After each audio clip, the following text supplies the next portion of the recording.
The sun had barely risen over the rust-colored rooftops of their modest neighborhood when Mabel tied a faded scarf over her head and stepped into the narrow kitchen.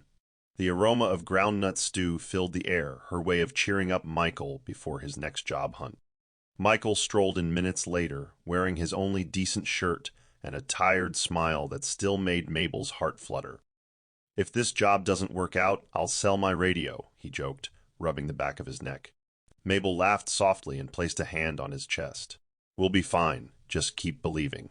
In those early days, their love felt impenetrable, sealed with shared hunger, laughter, and long walks under the moon. They didn't have much, but they had each other, and Mabel clung to that with all she had. They spent nights dreaming about the future, of a small company Michael would one day start, of a home with a little garden, and of children whose laughter would fill the air.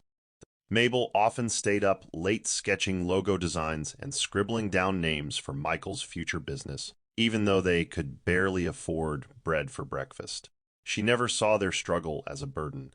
It was love, she thought, to stand by your partner in the valley so you could climb the mountain together. Michael would hold her close and whisper, "One day I'll give you the world." Mabel believed him. Her belief wasn't naive, it was built on every small promise he kept, every kind word he spoke, every moment he came home to her, even when empty-handed. If sacrifice was the price of love, Mabel was willing to pay it in full. The box sat open on the bed, lined with soft velvet and filled with pieces of a past Mabel hadn't touched in years. Her late mother's gold bangles, the delicate earrings her grandmother had worn on her wedding day, and the tiny ruby ring her father gave her at 16. They weren't just jewelry. They were memories, whispers from her roots, stories she hoped to pass on. But today they had to become currency. Michael's eyes lingered on the box as if it were too painful to watch, but he didn't stop her. "You don't have to do this, Mabel," he said, but the weakness in his voice betrayed his relief. She smiled gently, though her throat was tight. "It's just gold, Michael. Your dream is worth more." She walked into that pawn shop with shaky legs and walked out with an envelope of cash that felt heavier than her heart could carry. Later that week, as the funds were transferred and Michael's small office space was secured, Mabel did something even harder. She signed the documents to sell the house her mother had left her. A little bungalow with chipped paint and mango trees in the yard. Her mother used to say, "This house is your shelter when the world turns cold." Mabel stood at the gate and ran her fingers along the peeling fence, whispering goodbye with wet eyes. That night, they moved into a cramped apartment near the heart of the city, closer to Michael's new office. The ceilings were low, and the walls smelled of dampness, but Mabel smiled as she laid a mattress on the floor. "It's not where we live, but who we live with," she said softly. Michael kissed her forehead and promised, "One day I'll buy back that house. And we'll hang your mother's picture in the center of it." Mabel believed him, not because he was perfect, but because she needed to. She had nothing else left but faith in him. With Michael's business slowly gaining traction, Mabel became the invisible engine behind it all. She handled customer calls at night, managed invoices in a worn notebook, and walked miles to deliver small parcels when they couldn't afford courier services. She never asked to be recognized. She believed her role was to support, to build, and to serve from behind the curtain while Michael took the stage. "You're the soul of this business," Michael said once during a late-night inventory check. "No one sees you, but they feel you." That compliment stayed with her for months, even as Michael gradually stopped needing her for things he once couldn't manage without her. His calls became shorter, his meals at home grew fewer. But Mabel said nothing. She just folded his shirts, made his tea, and prayed harder each morning that it was just stress and nothing more. Mabel took up a part-time cleaning job at a neighborhood school to make ends meet while Michael reinvested every profit. Each morning, she'd pull her hair into a bun, pack her own lunch, and head out in simple clothes, unnoticed by most. The money wasn't much, but it paid for rice and soap and helped keep the lights on when bills mounted. She never told Michael how often she went without lunch or pretended to be asleep when her stomach growled at night. When she saw Michael laughing on the phone during business calls, or when he came home wearing a new wristwatch he hadn't told her about, She swallowed the discomfort. Maybe he's just growing, she told herself. He'll remember us soon. But as she watched her reflection fade behind him in every business photo he posted, something inside her began to flicker, not quite pain, not yet resentment, but a quiet ache she couldn't name. It started with little things, missed calls, mumbled excuses, forgotten dinners. Michael would come home late with his cologne clinging to shirts she hadn't seen him leave in. He stopped asking about her day, and when she tried to share, he would nod absent-mindedly, scrolling through his phone. "You wouldn't understand, Mabel. It's business," he muttered one night when she asked why he missed their anniversary dinner. Her hand froze around the spoon in the pot of egusi soup. "I wasn't asking for numbers, Michael. Just a little of your time," she said quietly. He didn't respond. That night, she ate alone while he sat in the bedroom, door shut, laughing into the receiver. It was the first time she didn't clear the plates. Something small inside her stayed seated at the table, even after she walked away. Soon, Michael began traveling without telling her. Business trips, he said, when she caught glimpses of packed bags she hadn't touched. Mabel didn't nag. She folded the shirts and kissed his cheek, even as her heart folded with them. She asked herself if she was too plain, too silent, too soft to be loved in the loud, bright world he now lived in. When he came home one weekend with a fresh haircut and refused to answer who took the picture of him at a rooftop dinner, captioned, "To bigger beginnings," Mabel felt her soul cave in a little. Still, she smiled and handed him a warm towel. "Maybe it's just a phase," she whispered to herself in bed, turning her face away from the wall to avoid crying into the silence again.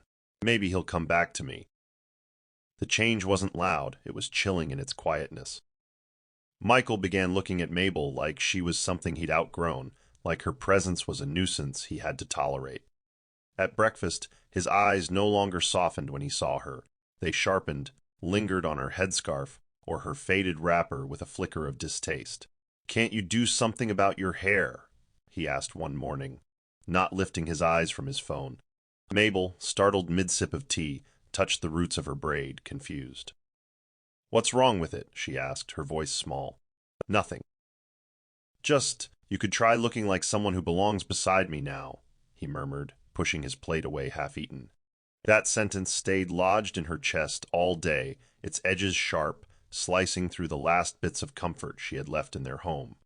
Mabel started trying harder, adding lipstick she hadn't worn in years, ironing her dresses twice, even borrowing a friend's wig for one of Michael's networking events. But it didn't change how he saw her. He'd offer a tight nod when she entered the room, then turn away toward newer faces, louder laughs, brighter women. His compliments vanished entirely, replaced by backhanded remarks. "Maybe if you smiled more, people would stop asking if I brought my auntie," he chuckled once after an event, laughing with his driver as if she wasn't sitting right there. Mabel didn't cry that night. She simply stared at herself in the mirror, the powder on her face smudged and unfamiliar, wondering when she became a woman who begged to be seen. The eyes that once looked at her with dreams were now filled with silent judgment, and it made her wonder if the man she loved still lived behind them at all. It was a cocktail party at a sleek new lounge, an event Mabel had helped organize quietly behind the scenes, making calls and confirming guest lists while Michael barely acknowledged her role. That night, he introduced her to Jane. "This is Jane Oduro, brilliant, driven, has an eye for branding. She's our new business strategist," he said, placing a proud hand on Jane's back. Jane was tall, sleek, and dressed in a form-fitting red dress that shimmered under the lights. She smiled at Mabel with a sharpness that felt less like friendliness and more like a warning. "Nice to meet you," she said, looking Mabel up and down. Mabel, wearing a modest Ankara dress and clutching her woven handbag, smiled back politely. But something inside her trembled when she saw how Jane leaned into Michael's ear and made him laugh, deep, full laughs Mabel hadn't heard in months. The weeks that followed were a slow unraveling. Jane became a fixture. She was always at the office, then at dinners, then eventually at Michael's side during every public event. Mabel noticed how his demeanor shifted when Jane was around, how he stood taller, smiled wider, how his cologne became stronger, and his phone even more guarded. One afternoon, Mabel arrived unannounced at Michael's office to bring him a homemade lunch. As she stepped into the hallway, she heard Jane's voice behind the glass door, soft and flirtatious. "You deserve more than leftovers at home, Michael. You deserve someone who fits the future you're building." Mabel froze. She didn't enter.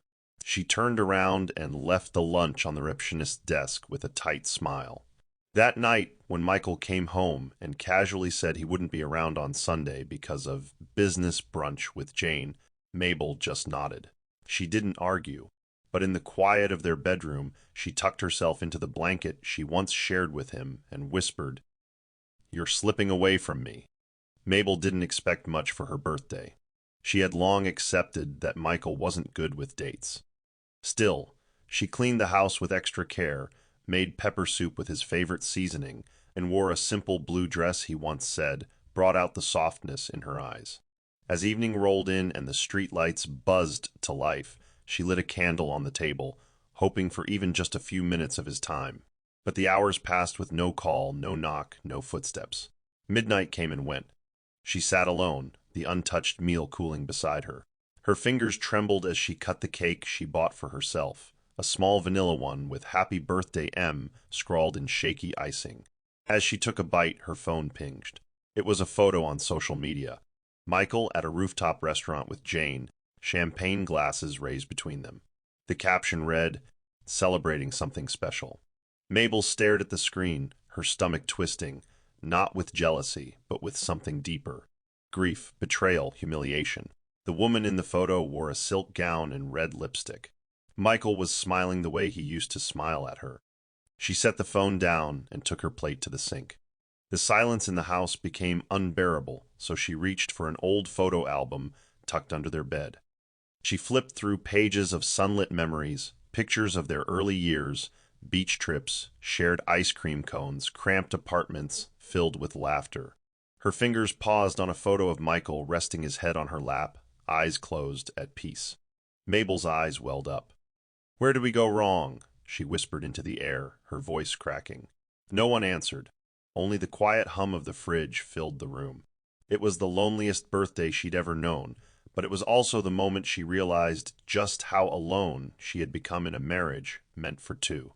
The first time it happened, Mabel brushed it off as coincidence. She had walked into the company's annual launch dinner wearing a simple lace dress and low heels, excited to support Michael's growing empire. But the moment she stepped in, conversations around her dipped. Some guests exchanged glances, others murmured behind wine glasses. A young intern even nudged her friend and whispered something that made them both giggle. Mabel pretended not to notice, holding her clutch tighter as she scanned the room for Michael. She spotted him near the bar, shoulders back, suit pressed, laughing heartily with Jane. Jane turned slightly, caught sight of Mabel, and gave a smirk that didn't reach her eyes. Then she leaned into Michael and whispered in his ear. Michael didn't even glance toward his wife. He just nodded and kept talking. Throughout the evening, staff addressed her as though she were a guest from outside the circle. "Are you a family friend of Mr. Michael?" one asked politely. Mabel swallowed the lump in her throat and replied with a brittle smile, "I'm his wife." The woman blinked, clearly startled, before covering it with a forced laugh. "Oh, I didn't realize." The seed of embarrassment grew roots in Mabel's chest, heavier with each passing moment. Jane, meanwhile, floated through the room like the queen of the evening, hair styled perfectly, surrounded by men in tailored suits, and calling Michael darling without shame. Mabel sat at the edge of the ballroom, untouched wineglass in hand, and watched her place in her husband's life fade publicly. It wasn't just Jane's presence that stung. It was how easily the world around them had embraced her while erasing the woman who helped build it all. Mabel left early that night, unnoticed. Mabel was sorting laundry one morning when something crinkled in Michael's back trouser pocket. She reached in and pulled out a glossy paper receipt, long, sleek, from a luxury boutique she'd never stepped foot into. The total made her stomach churn. 385,000 naira for a silk scarf, 2 gold bangles, and a pair of stiletto heels. Her eyes darted to the date, 2 days before her birthday. Her heart pounded in her ears. She hadn't received a gift, hadn't even been wished a happy birthday. Yet here was proof of extravagant spending on someone else. Someone who wasn't her. She clutched the receipt so tightly it wrinkled in her fist. When Michael walked in minutes later, whistling casually, she confronted him. "Michael, what's this?" she asked, holding the paper out. He paused, blinked, then shrugged. "It's a gift, for a business partner." Mabel stared at him, her voice trembling. "A business partner wears gold bangles and 6-inch heels?" Michael frowned, his patience thinning. "Why are you always so suspicious? I run a business. Gifts build loyalty." He snatched the receipt from her hand, crumpled it, and walked away. Mabel stood frozen, feeling something inside her shift, not break, but harden. That night, she sat on their bed long after he'd fallen asleep, holding a journal and scribbling numbers, her jewelry, the loan, the house she sold, the money she poured into his business. The more she wrote, the clearer it became. She had invested in a man who now invested in someone else. Her breath hitched as realization settled. It wasn't just emotional distance anymore. He had rewritten the entire narrative, and she was being edited out. Silently, she folded the page and tucked it beneath her pillow, vowing not to ignore the signs any longer. It was a formal business dinner, an exclusive affair with dignitaries and high-profile investors. Michael insisted Mabel attend, perhaps out of obligation, perhaps for optics. She arrived early, wearing a navy blue gown she'd sewn from leftover lace, with soft makeup and simple jewelry. She didn't expect praise, but she didn't expect mockery either. Midway through the event, Michael took the mic to welcome the crowd. "Tonight," he began, "I'm grateful to the people who make this journey worthwhile, our board, our partners, and of course, our lovely team." He glanced toward Jane, who blew him a kiss. The audience chuckled. But not once did he mention Mabel, not as his wife, not as a supporter, not even as a guest. When someone asked her table who she was, the man next to her replied, "No idea, maybe a family cook." The words seared. Later, during dessert, Jane made a loud joke near the bar. Some women are still stuck in 2004. Ankara and flat shoes, at a gala. Michael laughed loudly, too loudly. Heads turned. Mabel sat quietly, tears burning at the corners of her eyes, but she refused to let them fall. She stood up slowly, pushed in her chair, and walked across the hall without a word. Michael noticed her leave, but didn't call out. Jane simply raised a brow and sipped her wine. That night, Mabel returned home alone. She undressed slowly, folded the gown she had sewn with so much care, and placed it back in its box. Then she looked into the mirror and whispered, "Enough." There was no rage in her tone, just a quiet resolve, steady and strong. It was the moment she decided she would never again beg to be seen by a man who had already closed his eyes. The day after the humiliating dinner, Mabel stayed in bed long after sunrise. Her eyes stared blankly at the ceiling, numb to the passing hours. She hadn't touched the tea she brewed. The curtains remained drawn. The world outside moved, but inside her chest, everything was still. That afternoon, the front door creaked open. Gladys stepped in without knocking, as she always did when she sensed something was wrong. Mabel barely blinked. "You've lost so much weight, Mabel," Gladys said, sitting on the edge of the bed. "What's happening?" Mabel didn't answer right away. She simply reached into the drawer and handed her the receipt, the one Michael had tried to destroy. Then, slowly, one by one, she unraveled her story. The sacrifices, the insults, the birthday, the humiliation. By the end of it, tears streamed down Gladys's cheeks. Gladys stood, her voice firm. "You are not crazy, Mabel. He is disrespecting you. And it's time we stop waiting for him to wake up." Mabel looked up, her voice hoarse. "What can I do, Gladys? I've given him everything, even my voice." Gladys knelt before her, took her hands, and whispered, "Then take it back. Start with the truth. You've lived too long in the shadows.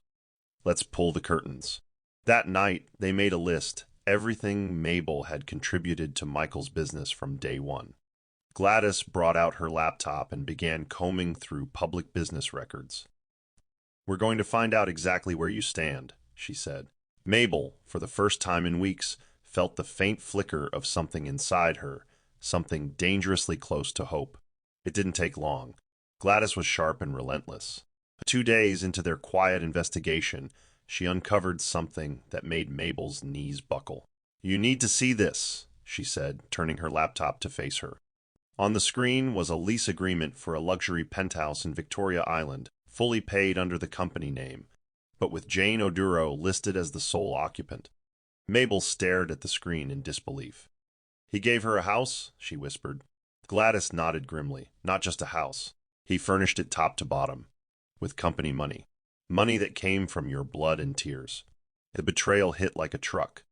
Mabel pressed a hand to her chest as if trying to stop her heart from falling apart. They went deeper. Company bank statements revealed frequent withdrawals labeled as client entertainment, lavish dinners, designer shopping sprees, weekend getaways, all connected to Jane. Mabel sat in silence as Gladys pieced it together. "She's not just a mistress, Mabel. She's living the life you paid for." Mabel clenched her jaw, the sting of humiliation giving way to something else, resolve. "He used my kindness to build his empire," she said quietly. And then he handed it to her like a gift. Her fingers tightened into fists. No more. That night, Mabel couldn't sleep. Not from heartbreak, but from purpose. She stayed up writing, calculating, reviewing every single thing she had ever sold, signed, or sacrificed for Michael. Her tears were gone. What remained was something sharper, clarity.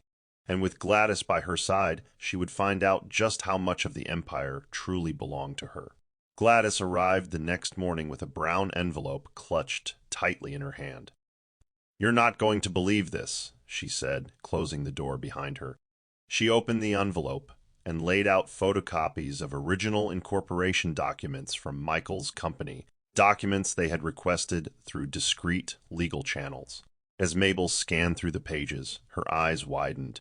There it was, buried beneath jargon and fine print. Mabel O. Ikenna, silent partner, 52% ownership. Her breath hitched. This can't be real," she said. Gladys pointed to the seal. "It's signed. It's legal. He named you a majority shareholder when he needed your capital to register the business." Mabel sat back, stunned. "He never told me. Never once mentioned it." Gladys smiled bitterly. "Of course not. He never thought you'd ask. He counted on your silence, your trust." Mabel looked at the paper, her hands trembling. For years, she had walked like a ghost in her own marriage, not knowing she owned more than half of the very business he used to elevate another woman. "He made me believe I was nothing," Mabel whispered. "In all this time, I was the foundation." She stood slowly, her back straighter than it had been in months. "This changes everything," Gladys nodded. "Now we're not just hurt wives anymore, we're informed women. And informed women? They're dangerous to men who build empires on lies." Mabel looked at the papers again, a strange calm settling in her chest. For the first time in years, she didn't feel powerless. She felt like a woman about to rise. Mabel sat at the dining table, now cluttered with papers, memories, and years she could never reclaim. The numbers didn't lie. Gladys had helped her trace every financial contribution she had made to Michael's business. Her notebook was filled with dates, receipts, bank transfers, evidence of a woman who had poured herself dry for someone who never intended to fill her back up. As she reviewed each transaction, Mabel began to see the story differently. It wasn't love that had blinded her, it was trust. She remembered the night she walked miles to pawn her father's wristwatch because Michael's rent was overdue. She recalled skipping her own medical appointments just to meet a payment deadline for his warehouse. And then there was the rainy afternoon she signed the loan agreement using her mother's property as collateral, trembling as the ink dried. "It's only for a few months," Michael had promised. "We'll be rich by next year." Now she realized how those sacrifices had become stepping stones he climbed without ever looking down. Mabel closed her eyes and breathed in sharply as fragments of memory resurfaced. The evenings she waited by the window while he was at meetings. The dinners that went cold while she clutched his favorite mug, hoping he'd return with good news, only to return silent and withdrawn. "You called it love, but he called it convenience," Gladys had said gently earlier that morning. Mabel's lips tightened. She wasn't just grieving the marriage, she was grieving the version of herself who believed she didn't deserve more. She opened her journal and flipped to a clean page, writing at the top in bold ink, "What he took, what I gave, what I will take back." And then she began to write, not in sorrow, but in quiet, determined fury. It was time for action. Gladys, determined to arm Mabel with more than facts, introduced her to someone who could make it count. They met at a quiet cafe tucked away in a residential neighborhood, discreet and low risk. Marley Okonkwo, a sharply dressed woman in her late 30s, extended her hand with calm confidence. "You don't need a warrior, Mabel," she said, sitting across from her. "You need a tactician, and I'm very good at cleaning up male-made messes." Mabel's initial shyness faded as she listened to Marley dissect the situation with clinical precision. "With 52% ownership, you have full legal rights over the business. But right now, it's a silent share, meaning he can act like he owns everything until you make a move to reclaim it." Mabel swallowed. "What kind of move?" Marley leaned forward. "We prepare documentation. File a quiet declaration of ownership. You don't need to confront him just yet. You watch. You collect. You let him build his palace on your sand. And then you pull the earth from under him." Mabel nodded slowly, the gears turning in her mind. "But he's good at hiding things. He's careful." "How do we get around that?" Marley smiled. "Men like Michael never expect the woman they've silenced to find her voice. That's our weapon." Over the next few weeks, Mabel and Marley met in secret. They gathered documents from banks, pulled expense reports, and quietly approached board members who owed Mabel their respect, though many had forgotten her face. Marley coached her in boardroom terminology, taught her how to ask questions that cornered executives, and prepared her for one goal: total financial reclaim. Mabel's hands still trembled sometimes, but her voice no longer cracked when she spoke. "He underestimated me," she said during one meeting. Marley chuckled. "They always do. Until the day the quiet woman knocks on the door with a lawyer behind her." And in that moment, Mabel smiled not bitterly, but with power. One morning, after a long night reviewing legal drafts with Marley, Mabel stood in front of her mirror and saw someone unfamiliar staring back at her. Someone tired, hollow-eyed, and far older than her 36 years. Her hair, once thick with pride, was now pulled back in a weak knot. Her clothes sagged on her shoulders, and her skin, though still rich and smooth, had lost its glow. She didn't recognize herself anymore, and that realization hit her deeper than any of Michael's betrayals. So, without telling anyone, she walked into a modest salon near Gladys's estate. The stylist, a soft-spoken woman named Ada, looked at her with gentle curiosity. "What can I do for you, Auntie?" Mabel hesitated, then whispered, "Help me find my face again." Ada didn't ask more questions. She simply nodded and got to work. The transformation wasn't drastic. It wasn't about looking younger or richer. It was about shedding grief.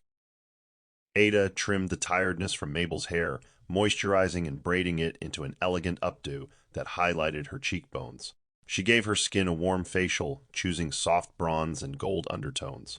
Mabel wore a cream-colored dress, simple, but fitted properly to her frame, and when she stepped out of the salon, the sunlight caught the strength in her shoulders.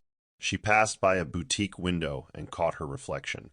For the first time in years, she paused and smiled, not because of what she wore, but because of who she remembered she was.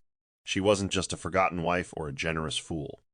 She was a woman who had endured loss without losing herself entirely.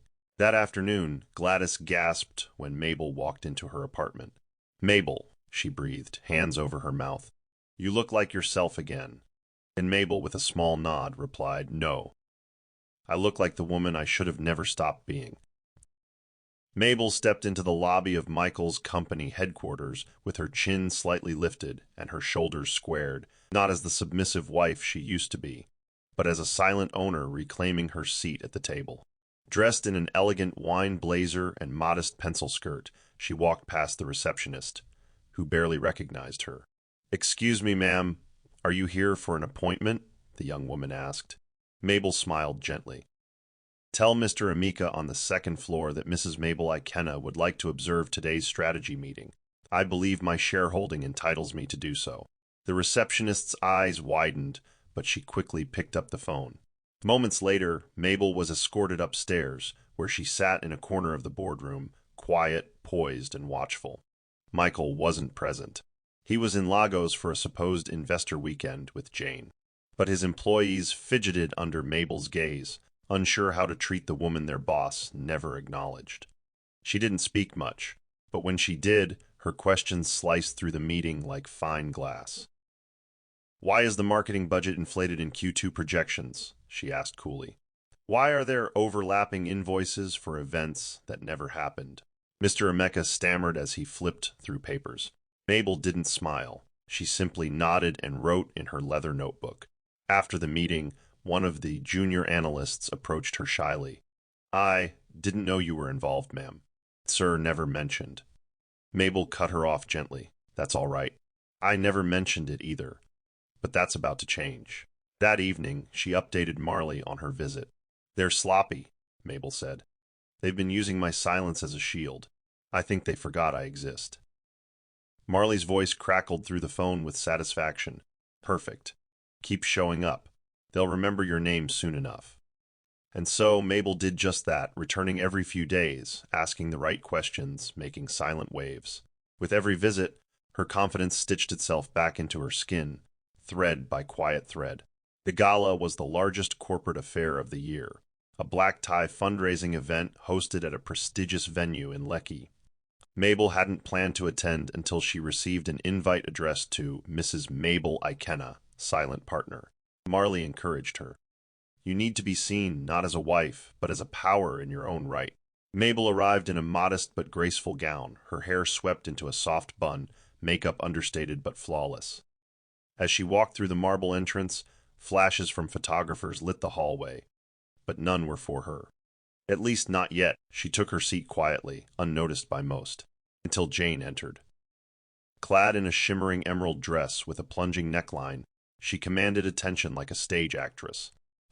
She clutched Michael's arm, who whispered something into her ear that made her laugh loud enough for everyone to hear. Jane's eyes swept the room and landed on Mabel. A slow smirk curled on her lips. She sauntered over, champagne in hand. "Oh, I almost didn't recognize you," she purred. "You look refreshed.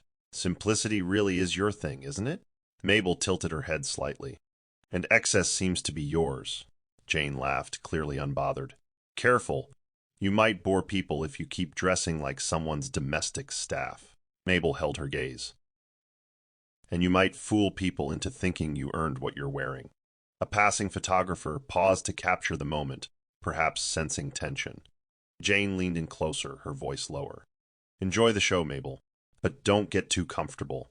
You're yesterday's story." Mabel didn't respond. She turned away and walked to the terrace, her face calm but her pulse drumming. That night, the media posted dozens of photos from the event. Jane in green, Michael beside her. But one candid photo of Mabel, standing beneath the lights, dignified and unbothered, began making its rounds quietly. The caption read, "The calm before the storm." 2 mornings later, Michael returned home with barely a knock at the door. He dropped his travel bag in the hallway and walked straight to the fridge without a greeting. Mabel sat at the dining table, sipping her tea, calm and unreadable. "You attended the gala," he said, his back to her. "Without telling me." She placed her cup down. "I didn't think I needed permission to attend a function connected to the company I helped fund." He turned around sharply. "You embarrassed me." Jane said people were whispering, questioning your presence, your outfit, your behavior. Mabel raised an eyebrow. "They weren't questioning my presence. They were questioning why your wife had to sit in a corner while your mistress played hostess." His nostrils flared. "You're creating problems. I've come too far for you to start sabotaging things." Mabel stood up, her voice measured. "The only sabotage here is what you did to our marriage and my contributions. I know about Jane's penthouse. I know about the money you've siphoned through gifts. And I know my name is still on every document that matters." Michael's face froze. "You've been snooping." She stepped closer, lowering her voice. "No, I've been remembering. I was there before the suits, before the champagne, before Jane. And you've mistaken my quiet for ignorance. That ends now," he laughed bitterly. "You think you can scare me with documents. You're just bitter I've moved on." Mabel didn't flinch. "No, Michael, I'm just awake. And when a woman wakes up after sleeping through years of betrayal, she doesn't beg, she builds." She turned and walked away, leaving him staring after her, not with guilt, but with the first flicker of fear. It came in a crisp white envelope with gold lettering, tucked discreetly beneath Mabel's front door. At first glance, it looked like another flyer or marketing brochure, but when she opened it, her breath caught. It was an invitation, an exclusive one, for the company's 10-year anniversary celebration, hosted at a luxury ballroom downtown. Her name was clearly printed in gold script. Mrs. Mabel Ikenna, silent partner, Founder's Circle. The date was bold, the venue opulent, and beneath it, listed as co-hosts, were Michael Ikenna and Jane Oduro. Her fingers tightened around the edge of the card. Whether it was a mistake or a calculated provocation, she couldn't tell. But Marley, who had come by later that afternoon, took one look and smirked. They're flaunting now, that's fine. Let them shine bright. It makes the fall more public. Mabel placed the invitation on the table, sitting beside it as if absorbing its weight. "Should I go?" she asked. Gladys, seated across from her, nodded without hesitation. "Absolutely, but you won't just go. You'll make sure they remember who you are when you walk in." Mabel looked down at her hands, steady now, no longer trembling with doubt. "It's not just about being seen anymore," she murmured. "It's about reclaiming everything they built on my silence." That night, while the city buzzed outside, she pulled out a notepad and began sketching ideas for her outfit, not because she needed to impress, but because she knew image spoke volumes in a room where reputation mattered more than truth. She wasn't going to show up as the forgotten wife. She was going to enter as the woman who owned half the empire and had the papers to prove it. They had invited her to the spotlight. Now she would decide how bright it would burn. Mabel stepped into the tailor's private studio tucked behind a quiet boutique in Sur-Aulaire.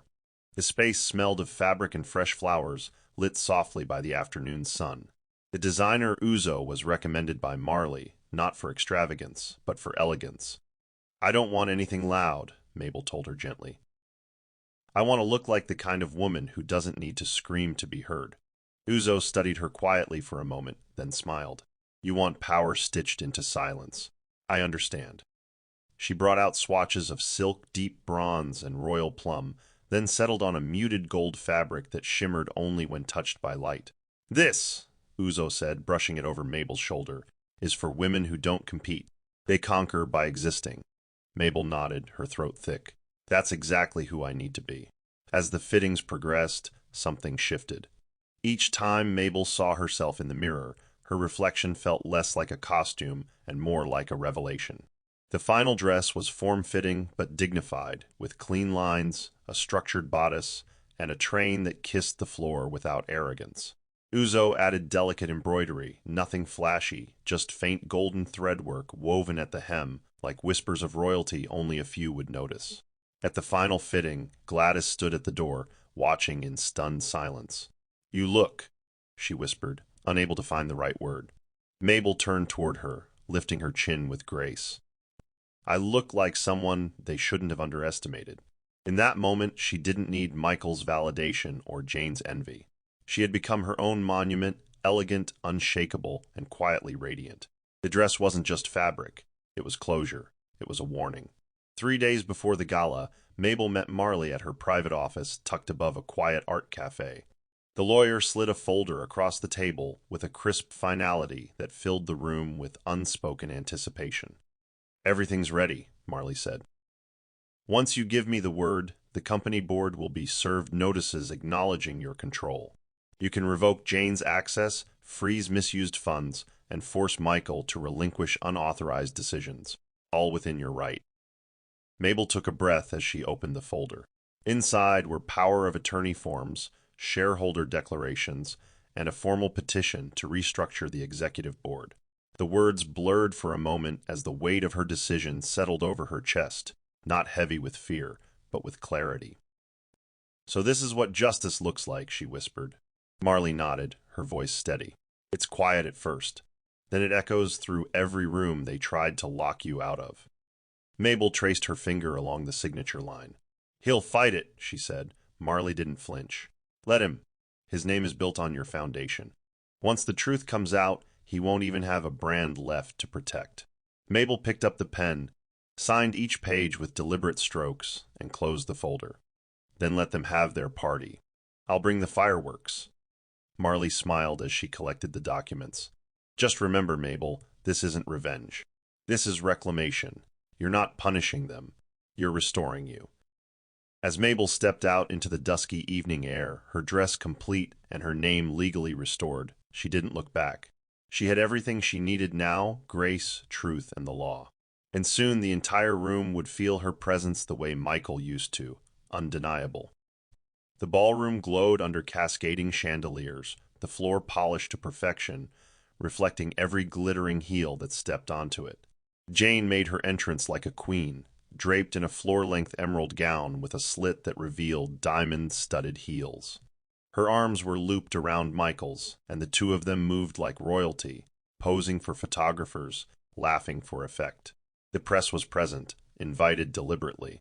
Cameras flashed, capturing every smirk Jane threw and every proud glance Michael gave her. "This is the future of Ikena Enterprises," she declared loudly as she posed beside the giant company backdrop. Guests clapped politely, though a few exchanged awkward glances, some recognizing the boldness of Jane's presence, others, too, caught up in the glamour to question it. As waiters passed, trays of champagne and music filled the hall. Jane moved through the crowd like a woman who had claimed victory. "Can you believe some people still call her the wife?" she whispered to a guest, loud enough for eavesdropping ears. "Mabel doesn't fit this world. She never did." Laughter followed her like perfume. Even Michael, when asked about his new vision for the company, barely mentioned his beginnings, let alone the silent partner who funded them. "We've evolved," he said into the microphone, "and we're stepping into a new era with fresh leadership and bold ideas." Jane clapped beside him, lips painted in red, smugness radiating from every inch of her body. In that moment, she believed she had won, not just the man, but the name, the empire, and the spotlight. What she didn't know was that the woman she mocked was moments away from owning the room without needing to say a word. Outside, a sleek black car rolled to a halt. The driver stepped out and opened the door with silent precision. From within, Mabel emerged, dressed in a gown that shimmered like morning light against deep gold silk. Her steps were slow, poised, unhurried. Her earrings caught the light, framing her face with delicate grace. She held no clutch, wore no heavy jewelry, only confidence, draped in dignity. The event's coordinator rushed toward her. "Good evening, ma'am. May I?" Mabel gently waved her off. "I know where I belong," she said softly, then ascended the stairs.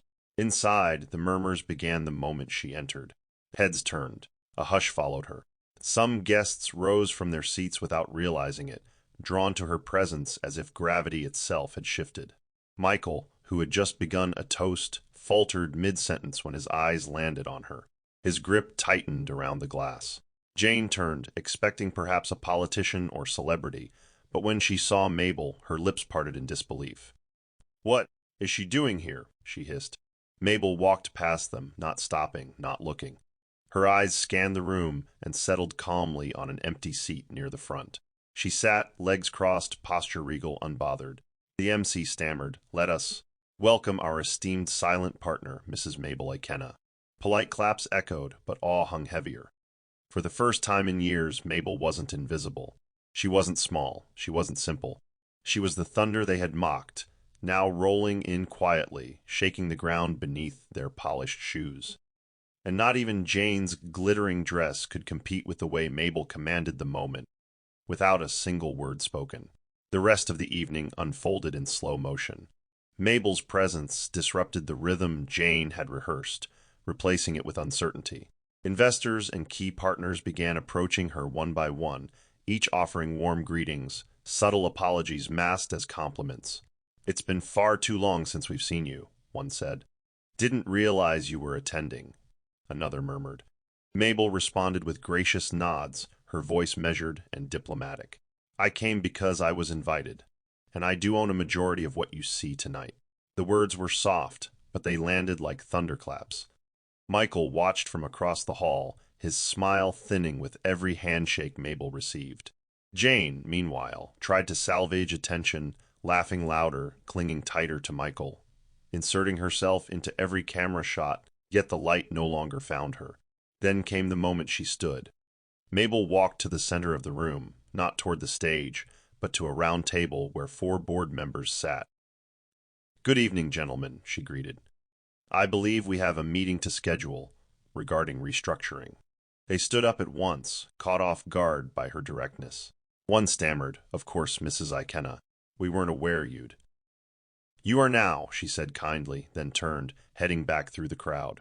It wasn't a performance. It was a statement. As she passed Michael and Jane, she stopped only once. "You should enjoy this moment," she said without smiling, "because soon, everything you built with my sacrifices will come back to me." Jane opened her mouth to respond, but Mabel was already gone, gliding past astonishment, past pride, straight into history. That night, the room didn't just notice her. It belonged to her. The MC, clearly rattled by the night's shift in energy, called for closing remarks. "Let us hear from the board and co-founders," he said nervously, scanning the crowd. Jane began to rise, smoothing her dress, but the spotlight moved past her. "Mrs. Mabel Ikenna, would you care to say a few words?" The room turned. Mabel stood slowly, her face calm. She didn't rush. She ascended the small stage like she had done it all her life. When she reached the mic, she paused, her eyes sweeping across the audience. "Good evening," she began, her voice clear, steady. 10 years ago, a dream was born in a single-room apartment with no air conditioning and only one working fan. My husband had a vision, and I had unwavering belief. I pawned my history, sold my mother's house, emptied every account I owned, to build what now stands behind you." A murmur rippled through the audience. She held up a folded sheet.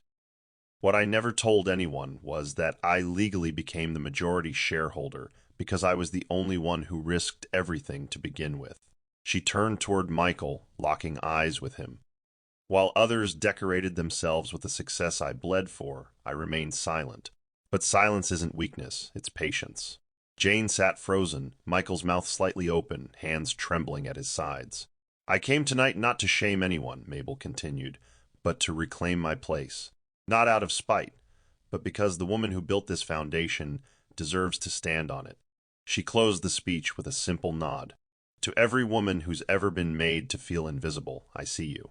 And soon they will too." Applause rose, not hesitant, but thunderous. Mabel stepped down from the stage not as someone's wife, but as the story everyone would be talking about tomorrow. Backstage, Marley was waiting with a black leather folder in hand. "All eyes are on you now," she said, flipping open the documents. "It's the perfect time." Mabel took the pen, her signature poised over several sheets, the first to reclaim her shares, the next to initiate removal of unauthorized board decisions, and finally, a formal petition for divorce. Each stroke was deliberate, each letter a quiet rebuke against years of betrayal. Once these are filed, Jane loses her access to company assets. "Effective immediately," Marley confirmed. Mabel exhaled, then closed the folder herself. Let her find out with the rest of the world. Meanwhile, in the ballroom, Michael and Jane were still surrounded, only now the questions had shifted. Reporters whispered about shareholding revelations. Board members murmured into their phones. The balance had changed. When Mabel returned to the main floor, she didn't return to the center. She simply took her seat again, composed, poised. A staff member handed Michael a sealed envelope bearing the company's legal watermark. He opened it in real time, and the blood drained from his face.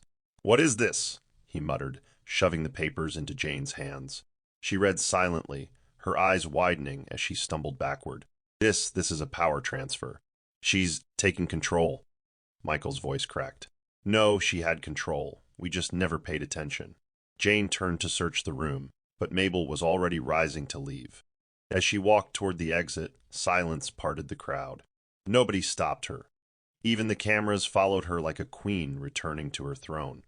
And Michael, who once dismissed her as just a housewife, stood helpless in a kingdom built by her sacrifice.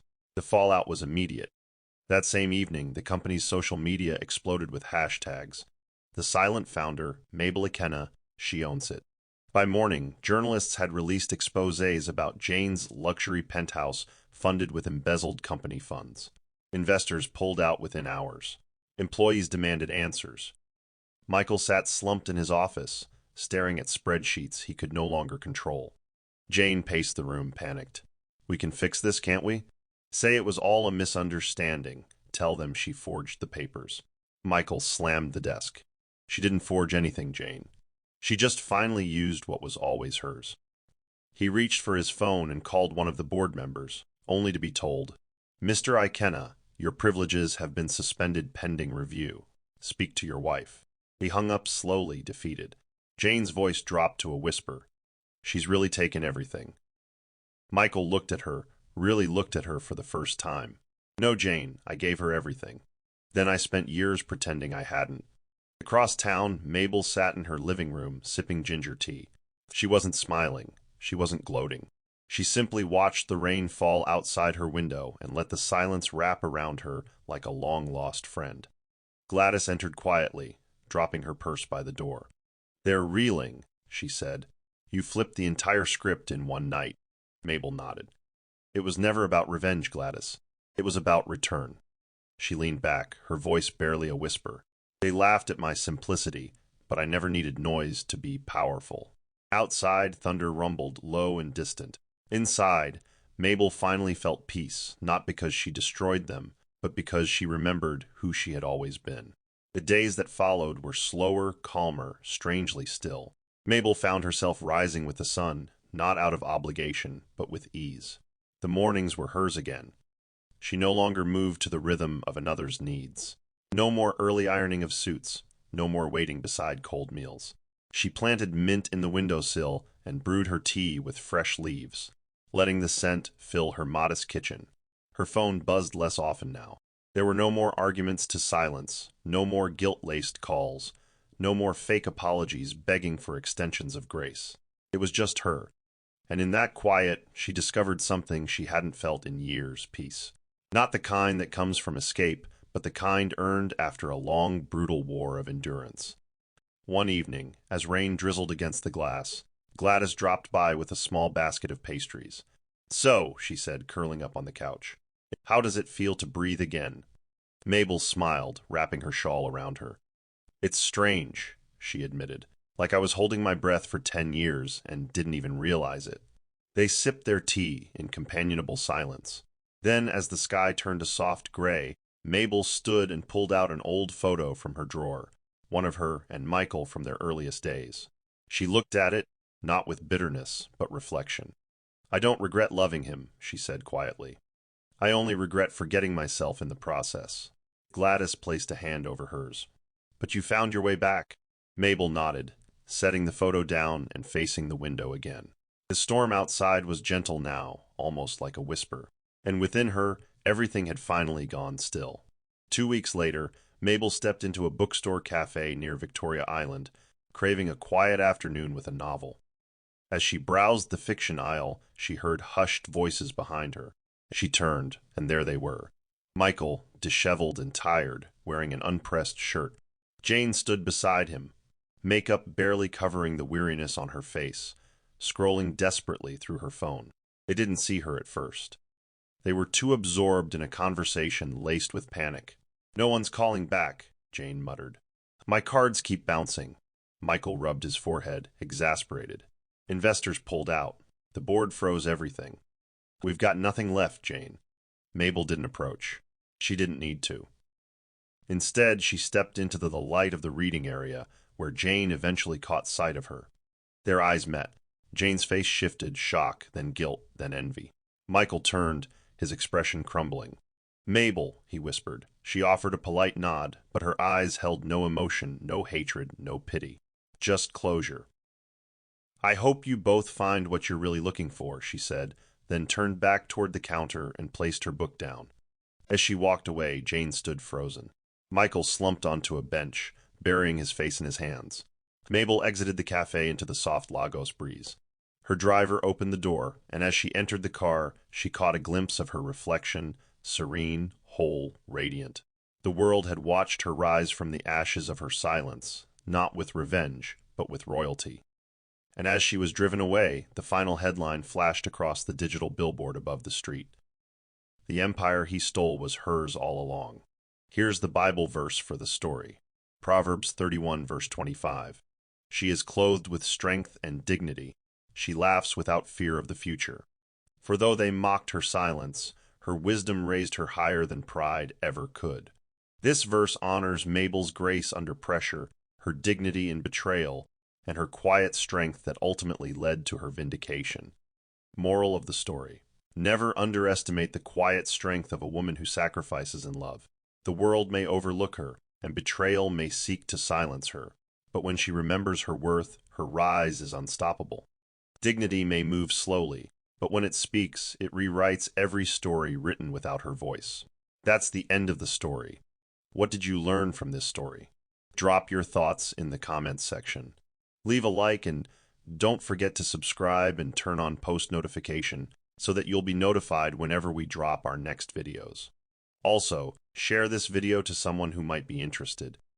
Thank you so much for watching.